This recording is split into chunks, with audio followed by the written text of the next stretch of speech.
Friends, ইংরেজি বাক্যের সাবজেক্টে পরে ভার্ব সিঙ্গুলার বসবে না প্লুরাল বসবে, অর্থাৎ বাক্যে সাবজেক্টে পরে ভার্ব বসানোর সহজ কৌশলগুলো কি হতে পারে আজকের ভিডিওতে আমি তুলে ধরছি। Hello friends, you are watching SHIBDA Thought. Please subscribe and share.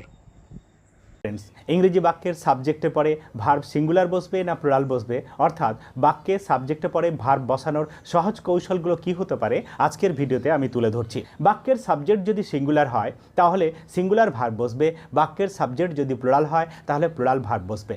যেমন Rana is a good student, এখানে বাক্যের সাবজেক্ট হলো রানা আর রানা সিঙ্গুলার হওয়ার কারণে ভার্বটা বসালাম ইজ। তেমনি প্লুরালের ক্ষেত্রে যদি বাক্যের সাবজেক্ট প্লুরাল হয় তাহলে বাক্যের সাবজেক্ট প্লুরাল হওয়ার কারণে ভার্ব প্লুরাল বসবে। যেমন দেই আর প্লেয়িং ফুটবল, দেই বলতে অনেকগুলো ব্যক্তিকে বোঝাচ্ছি, তারা, অর্থাৎ এক্ষেত্রে দেয়ের পরে প্লুরাল ভার্ব বসালাম আর।